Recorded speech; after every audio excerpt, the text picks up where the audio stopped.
بزرگوں، اللہ جل شانہ نے ہم پر بڑے بڑے احسانات اور انعامات فرمائے ہوئے ہیں، جن میں سے ایک عظیم الشان نعمت قرآن کریم کی نعمت ہے۔ ایسی کتاب نہ اس سے پہلے نازل ہوئی ہے نہ آئندہ نازل ہوگی۔ یہ اپنی مثال آپ ہے، اور اپنی مثال آپ اس لیے ہے کہ یہ خود اللہ تعالیٰ کا اپنا کلام ہے۔ توریت، زبور، انجیل بھی اللہ تعالیٰ کی کتابیں ہیں، لیکن وہ اصل میں عربی میں تھیں، لیکن ہر پیغمبر نے اپنی امت کو اپنی امت کے زبان میں ترجمہ کر کے دی تھی، اور ان کی حفاظت کا بھی اللہ پاک نے ذمہ داری نہیں لی تھی، جس کی وجہ سے اب وہ دنیا میں اصلی حالت میں موجود نہیں۔ تو پچھلی امتوں کو جو کتابیں ملی ہیں، توریت، زبور، انجیل، وہ اللہ تعالیٰ کا اپنا کلام نہیں تھا، اللہ تعالیٰ کے کلام کا ترجمہ تھا، اور یہ اللہ تعالیٰ کا اپنا کلام ہے۔ اس لیے یہ معجزہ بھی ہے۔ معجزہ اس لحاظ سے ہے کہ عربی میں قرآن شریف نازل ہوا، اور عربی جاننے والے ایک نہیں، 10 نہیں، ہزاروں، لاکھوں تھے، اور اللہ تعالیٰ نے قرآن کریم میں ان کو یہ چیلنج کیا کہ تم اس کی ایک صورت بنا کر دکھاؤ، جیسی صورتیں اس میں ہیں تم ویسی ایک صورت بنا کے دکھاؤ۔ نہیں بنا سکے، کہا پھر ایک آیت ہی کم از کم بنا دو۔ وہ ایک آیت بھی نہیں بنا سکے، حالانکہ وہ بھی تو عربی کے ماہر تھے، اور عربی جو دنیا کی سب سے زیادہ فصیح و بلیغ زبان ہے اس کے وہ ماہر تھے، لیکن اس کے باوجود ایک آیت بھی نہیں بنا سکے، بلکہ عربوں کا ایک بہت ہی بڑا استاد تھا، جو استادوں کا بھی استاد کہلاتا تھا، اور عربی زبان جاننے کا امام تھا۔ اور اس زمانے میں جو بڑے بڑے شاعر ہوتے تھے وہ بھی اپنے کلام کی اصلاح ان استاد سے کرایا کرتے تھے۔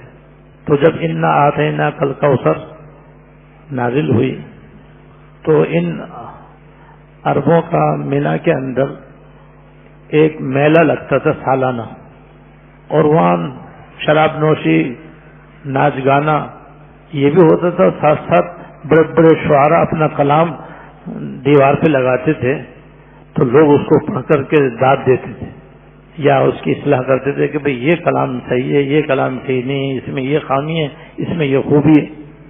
تو آپ نے فرمایا جا کر کے تم انا آتینا کل کوثر کی صورت لکھ کے دیوار پہ لگا دو۔ اب لکھ کر کے لگا دی، سارے عرب کے بڑے بڑے شعراء وہاں پر جمع ہوتے تھے، جمع تھے سب۔ اب جو کلام دیکھے وہ دنگ رہ جائے، جو اس کو پڑھے وہ حیران رہ جائے کہ یہ کس کا کلام ہے، نہ اس میں کوئی کمی ہے، نہ اس میں کوئی بیشی، نہ اس میں کوئی خامی ہے، نہ اس میں کوئی کوتاہی ہے، فصاحت و بلاغت سے بھرپور، جامع اور مانع ہونے میں اپنی مثال آپ، سب ہکا بکا رہے گا کہ یہ کس کا کلام ہے۔ تو ایک شاعر نے اس کلام کی، اس انا آتینا کل کوثر کی نقل اتاری اور لکھ کر کے کاغذ پہ لکھ کے اپنے اس استاد کے پاس گیا، اس سے بھی تو پوچھو یہ کلام کیسا ہے کہ۔ اور وہ استاد جو تھا وہ غار کے اندر رہتا تھا اور اس سے ملاقات نہیں ہوتی تھی، جس کو بھی اپنے کلام کی اصلاح کروانی ہوتی تھی وہ کاغذ لکھ کر کے اس غار میں ڈال دیا کرتا تھا، دوسرے دن وہ باہر رکھا ہوا مل جاتا تھا اور اس پر اصلاح ہوتی تھی۔ تو اس نے انا آتینا کل کوثر کاغذ پہ لکھ کے غار میں ڈال دی، دوسرے دن گیا تو وہ باہر پرچہ رکھا ہوا تھا اور اس میں یہ لکھا ہوا تھا انا آتینا کل کوثر فصلی لربک وانحر ان شانئک هو الابتر لیس ھذا من کلام البشر۔ آخر میں لکھ دیا کہ یہ انسانی کلام نہیں ہے، یہ خدائی کلام ہے، اس لیے یہ اپنی مثال آپ ہے، اس میں نہ کمی ہو سکتی، نہ زیادتی ہو سکتی، نہ کوئی ایسا کلام بول سکتا ہے، کیونکہ یہ خالق کا کلام ہے، مخلوق کا کلام نہیں ہے۔ تو اس نے حقیقت بیان کر دی، تو اللہ تعالیٰ کا اپنا کلام ہے۔ تو ایسا کلام کوئی آج تک عربی زبان کا ماہر بنا ہی نہیں سکا، نہ بنا سکتا ہے۔ اور پھر اللہ پاک کی اس کلام کی حفاظت کا یہ عالم ہے کہ 14 سال گزر چکے ہیں، ساری دنیا نے اس کے بدلنے میں زور لگا لیا، کیونکہ اس کے دشمن ہمیشہ سے بہت ہیں اور قیامت تک رہیں گے۔ لیکن آج تک کوئی اس کا زبر زیر بھی نہیں بدل سکا، نہ انشاءاللہ بدل سکے گا۔ تو یہ اللہ کا کلام جو ہے ہمیں بہت بڑی نعمت ہے، ہم لوگ تو ناقدرے ہیں، نہ اس کو پڑھتے ہیں، نہ صحیح سمجھتے ہیں، نہ صحیح عمل کرتے ہیں۔ اللہ تعالیٰ توفیق دے۔ اس کو پڑھنا بھی چاہیے، اس کو سمجھنا بھی چاہیے، اور اس پر عمل کرنے کی کوشش بھی کرنی چاہیے۔ یہ تو سراپا رحمت ہے، سراپا ہدایت ہے، باعث خیر و برکت ہے، موجب شفا ہے، اور آخرت میں بھی ذریعہ نجات ہے۔ بھئی یہ 4 لفظوں میں اس کا فضیلت میں نے عرض کر دیا آپ کو۔ پھر اللہ پاک نے اپنے اس کلام پاک میں خاص خاص صورتیں ایسی عطا فرمائی ہیں کہ ان کا الگ ہی خاص الخاص ثواب ہے، الگ سے اس کا خاص الخاص اجر ہے، اور دنیا اور آخرت کے الگ الگ فوائد ہیں، جن میں سے ایک آیت اور 3 صورتوں کے فضائل میں آپ کو بیان کر چکا ہوں۔ سب سے پہلے میں نے آیت الکرسی کی عظمت اور اس کی فضیلت بیان کی تھی، پھر 2 صورتیں سورہ فلق سورہ ناس کے فوائد اور فضائل بیان کیے تھے، پھر سورہ اخلاص کے فضائل بیان کرتی، یہ 3 صورتیں ہو گئیں۔ آج میں بسکہ میں ایک صورت کی فضیلت بیان کروں گا انشاءاللہ تعالی، اور وہ ہے سورہ یاسین۔ سورہ یاسین ہم سب کے صبح اور شام کے معمول میں ہونی چاہیے، روزانہ سویرے ایک مرتبہ پڑھ لیا کریں۔ سویرے کا مطلب یہ کہ تہجد سے لے کر کے زور سے پہلے تک، جب اور جس وقت جس کو موقع ملے دھیان سے، توجہ سے، پابندی سے پڑھنے کا معمول بنائے۔ اور ایک مرتبہ شام کو، شام کا مطلب یہ ہے کہ عصر سے لے کر کے رات کو سونے تک، جس وقت بھی ہو، کسی بھی نماز سے پہلے، کسی بھی نماز کے بعد، چلتے پھرتے آتے جاتے، بس قرآن شریف ساتھ میں ہو یا نہ ہو، لیکن کسی نہ کسی طرح سے یہ پڑھ لیں۔ اور جو پڑھنا نہیں جانتے وہ سن لیں، موبائل کے اندر ہی آپ سن سکتے ہیں، سننے کا بھی ثواب ہے، پڑھنے کا زیادہ ثواب ہے، دیکھ کر پڑھنے کا اور زیادہ ثواب ہے۔ لیکن سورہ یاسین جو ہے یہ بہت بڑی دولت ہے، بہت بڑی نعمت ہے، دنیا اور آخرت کے مسائل کا اس میں حل ہے۔ پڑھیں گے، سمجھیں گے، عمل کریں گے تو پھر تو بہت ہی زیادہ فائدہ ہوگا۔ صرف پڑھنے کا بھی حدیث میں اس کا بڑا ثواب آیا ہے اور بڑا اجر آیا ہے اور بڑے فائدے آئے ہیں۔ چنانچہ ایک حدیث میں ہے کہ حضرت انس رضی اللہ تعالیٰ عنہ سے مروی ہے کہ سرکار دو عالم صلی اللہ علیہ وسلم نے فرمایا، ہر چیز کا ایک دل ہوتا ہے، قرآن شریف کا دل سورہ یاسین ہے۔ ہر چیز کا ایک دل ہوتا ہے، قرآن کریم کا دل سورہ یاسین ہے۔ چنانچہ جو شخص ایک مرتبہ قرآن شریف ایک مرتبہ یاسین شریف پڑھے گا تو اس کو 10 مرتبہ قرآن شریف ختم کرنے کا ثواب ملے گا۔ یعنی ایک مرتبہ یاسین شریف پڑھنے پر اس کو 10 مرتبہ قرآن شریف پڑھ کر ختم کرنے کا اجر و ثواب ملے گا۔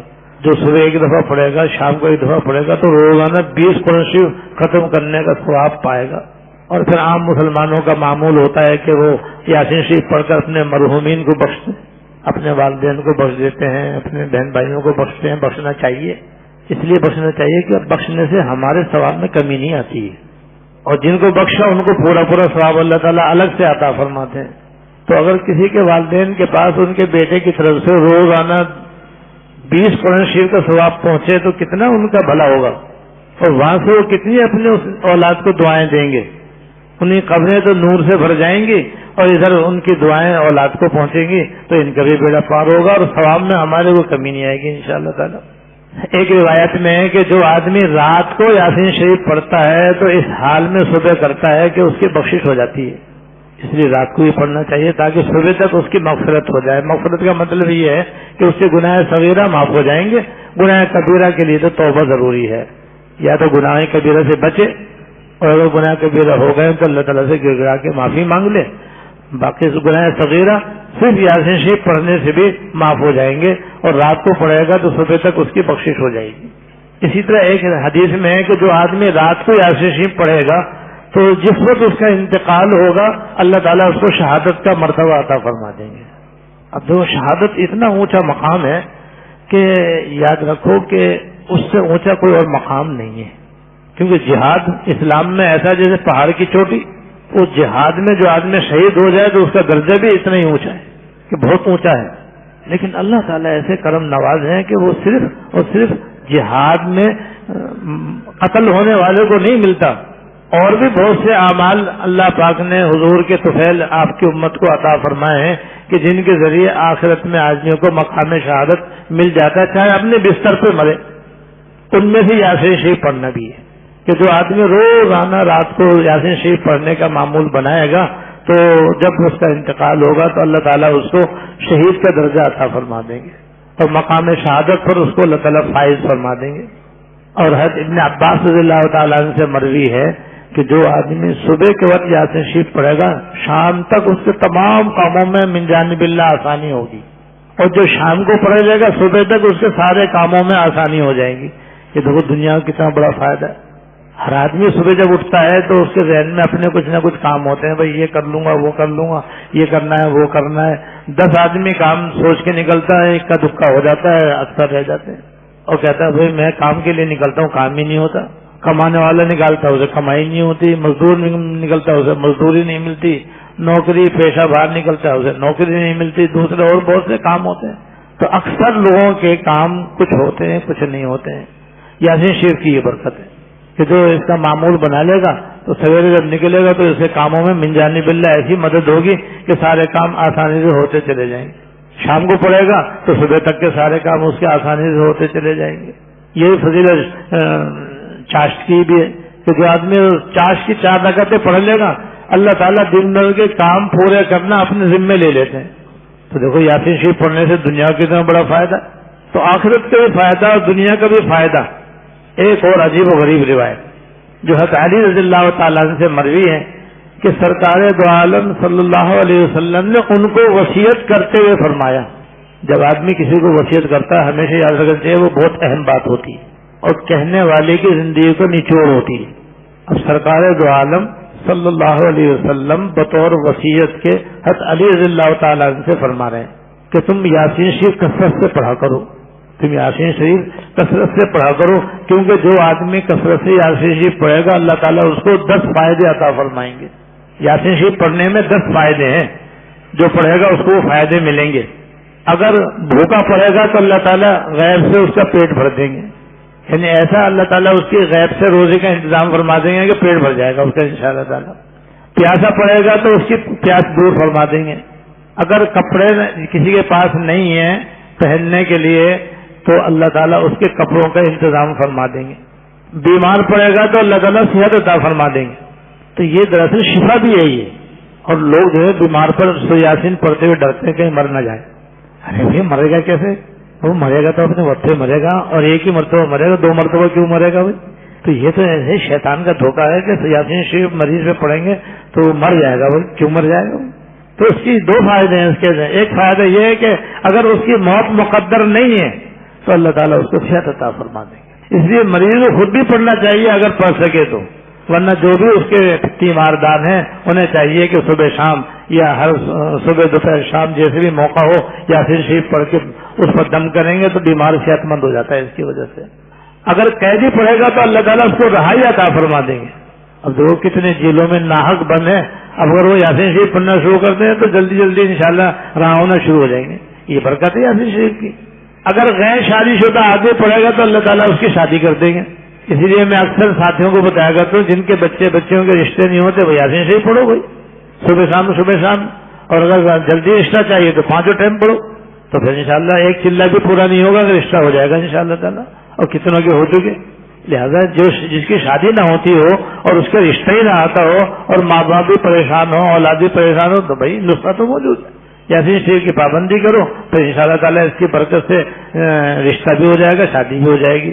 اگر مسافر پڑھے تو اس کا سفر آسان ہو جائے، یہ بھی اس کا فائدہ ہے. اور جس کی کوئی چیز گم ہو گئی ہو اور وہ اس کو پڑھنا شروع کرتے تو گمشدہ چیز بھی مل جاتی، یہ بھی یاسین شریف کا فائدہ ہے. اور اگر کسی کی موت کا وقت قریب ہو اور اس کے اوپر اس کو پڑھ دیا جائے یا اسے قریب بیٹھ کر پڑھ دیا جائے تو روح نکلنے میں آسانی ہو جاتی ہے. تو وہ جس کا موت کا وقت قریب آئے اس کے لیے یہ آسانی کا باعث ہے، لیکن جس کی موت نہیں بیماری تو وہ مرے گا نہیں اس کے پڑھنے سے بلکہ صحت یاب ہوگا. اس لیے بے دھڑک پڑھنا چاہیے اور خوب پڑھنا چاہیے. اور جو آدمی صبح کے وقت اس کو پڑھے گا شام تک وہ اللہ تعالیٰ کی حفاظت میں رہے گا، اور جو شام کو پڑھے گا وہ صبح تک اللہ تعالیٰ کی حفاظت میں اس کی امان میں رہے گا. تو ایسی بابرکت یہ صورت ہے اور ہم سب اس کو آسانی کے ساتھ پڑھ سکتے ہیں. عموماً چھوٹے سائز کی یاسین شریف بھی ملا کرتی ہے، وہ بھی اپنے پاس رکھ سکتے ہیں آپ. اور اب تو موبائل کے اندر بھی اس کو لوڈ کر سکتے ہیں. اس میں لوڈ کرنے کے بعد اب جب چاہے اس میں دیکھ کے پڑھ لیں تو سہولتیں تو بہت ہیں, بس پڑھنے والے ہونے چاہیے. اللہ تعالیٰ ہم سب کو پابندی سے روزانہ صبح شام یاسین شریف پڑھنے کی توفیق عطا فرمائے. وآخر دعوانا